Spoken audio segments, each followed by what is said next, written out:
Assalamualaikum warahmatullahi wabarakatuh.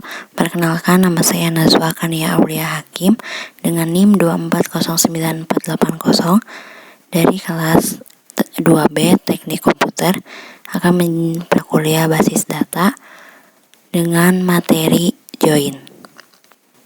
Ini untuk soal latihan yang ke-1, menampilkan data berikut dari database Anda menggunakan query join. Oke, untuk soal yang pertama adalah menampilkan sesuai gambar yang sudah dijelaskan sebelumnya di soal, dan ini adalah query join menggunakan select, yaitu menampilkan dengan m.nim, m.nama _mahasiswa, m.kode _prodi, juga yang masih yang m.kelas. Terus ada juga p.nama _prodi.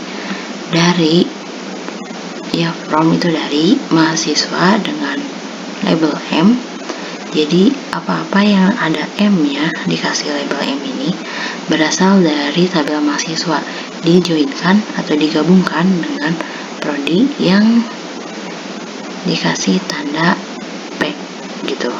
Dimana yang pakai p ini cuma ada satu, yaitu nama _prodi, dengan on pada m.kode_prodi sama dengan p.kode_prodi, dimana on ini berfungsi sebagai kondisi penggabungan yang bakal memunculkan baris dengan kode prodi yang sama gitu, baik di tabel mahasiswa juga di tabel prodi. Dan untuk hasilnya seperti ini.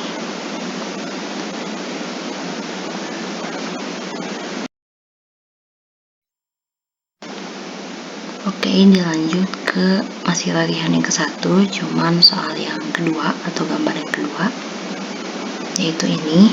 Sebenarnya mau soal yang ini ataupun soal yang sebelumnya itu masih sama, karena database atau tabel yang digunakan juga sama, hanya saja yang gambar kedua ini jauh lebih kompleks atau lebih lengkap karena ada tambahan p kode prodi juga p jenjang, dimana sebelumnya di gambar yang atau di soal sebelumnya itu hanya menampilkan p nama prodi gitu.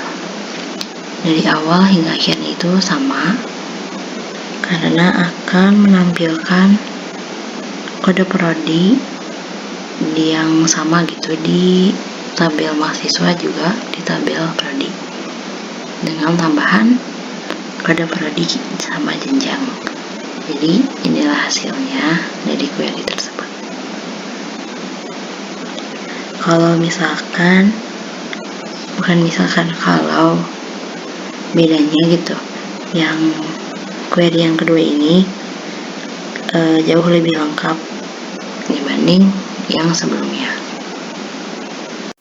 Ini untuk soal latihan kedua, yaitu cari contoh kasus dengan nested queries atau subquery.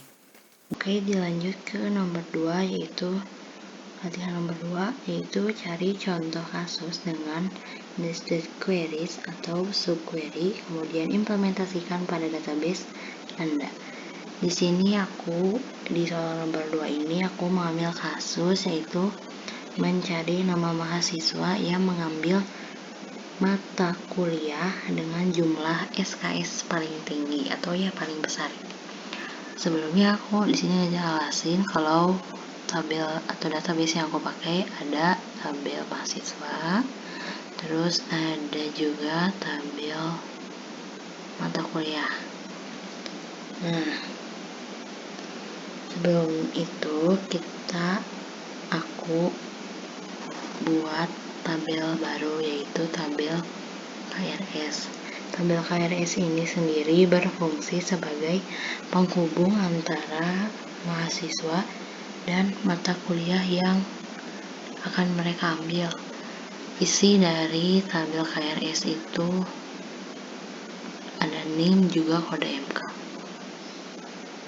Kita isi sebelumnya terlalu banyak error ya.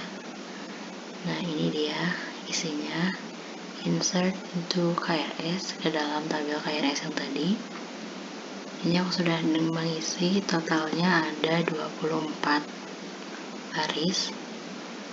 Sebenarnya mau diisi sedikit mungkin atau gimana pun juga bisa. Di sini aku mengisi karena di tabel mahasiswanya itu ada 2 kelas ya, ada kelas A juga kelas B.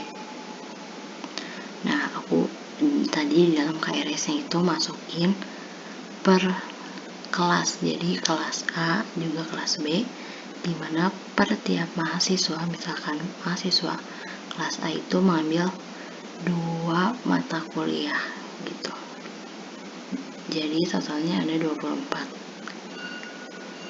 Oke, ini isi dari tabel KRS.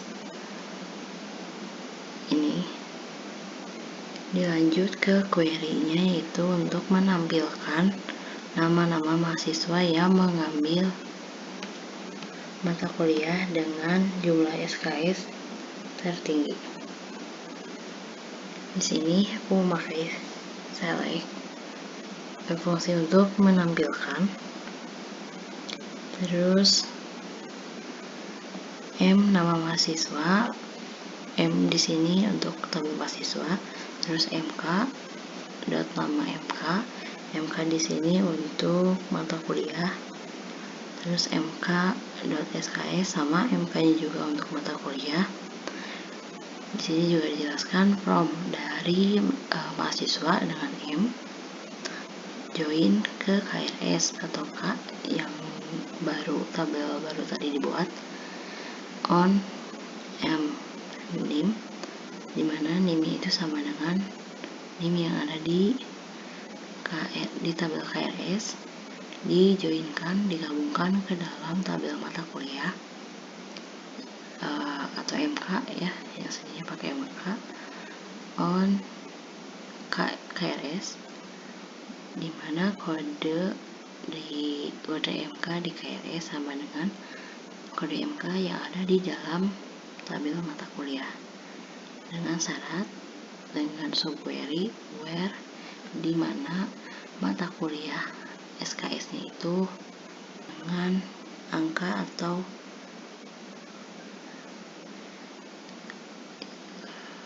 jumlah tertinggi gitu dari tabel mata kuliah. Hasil di sini menampilkan mahasiswa yang mengambil matkul dengan SKS tertinggi.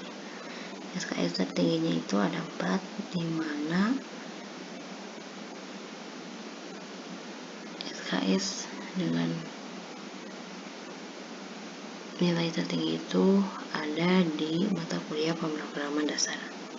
Sekian dari saya. Wassalamualaikum warahmatullahi wabarakatuh. Maaf apabila banyak salah kata dan lainnya.